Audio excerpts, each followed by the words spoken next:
Lakshmi Srinivasa jewelleries వారి mega discount sale. Selected gold items పై తరకు మజూరీ లేదు. ఇల్లు అద్దెకు కావాలని ఓ జంట ఇంటి యజమానులతో ఎంతో కలుపుగోలుగా మాట్లాడారు. దీంతో ఇంటిని అద్దెకి ఇవ్వడానికి యజమానులు సైతం అంగీకరించారు.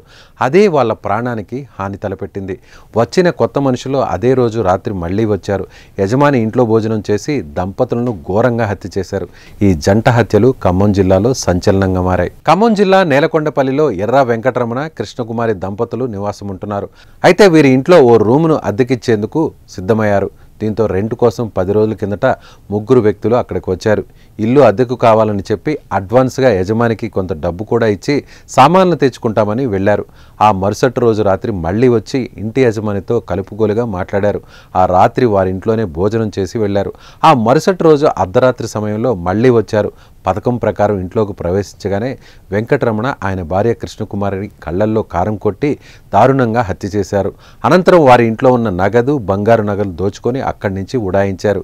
వెళ్లే ముందు తమ ఆనవాళ్లు ఎవరికీ తెలియకుండా ఉండేందుకు ఇంటి చుట్టూ కారం చల్లి వెళ్లిపోయారు.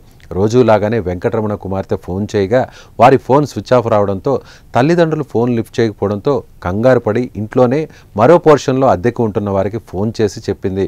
వారు వెళ్లి చూడడంతో ఇంటికి తాళం వేసి ఉందని, ఇంటి చుట్టూ కారం చల్లి ఉందని చెప్పారు. దీంతో మృతుల కుమార్తె వెంటనే పోలీసులకు సమాచారం ఇచ్చింది. వారు వచ్చి తాళం పగలు కొట్టి చూడగా వెంకటరమణ, కృష్ణకుమారి మృతదేహాలు కనిపించాయి. ఇక హత్య జరిగిన తీరును జాగ్రత్తగా పరిశీలించిన పోలీసులు ఫింగర్ ప్రింట్స్ టీంకు సమాచారం ఇవ్వడంతో వారు ఫింగర్ ప్రింట్స్ సేకరించారు. డాగ్ స్క్వాడ్ ద్వారా పరిసరాలను జాగ్రత్తగా గాలించారు. అలాగే పక్కనే ఉన్న సీసీ కెమెరాల ఫుటేజ్ను కూడా పరిశీలించారు. ఈ మేరకు పోలీసులు కేసు నమోదు చేసి దర్యాప్తును ప్రారంభించారు.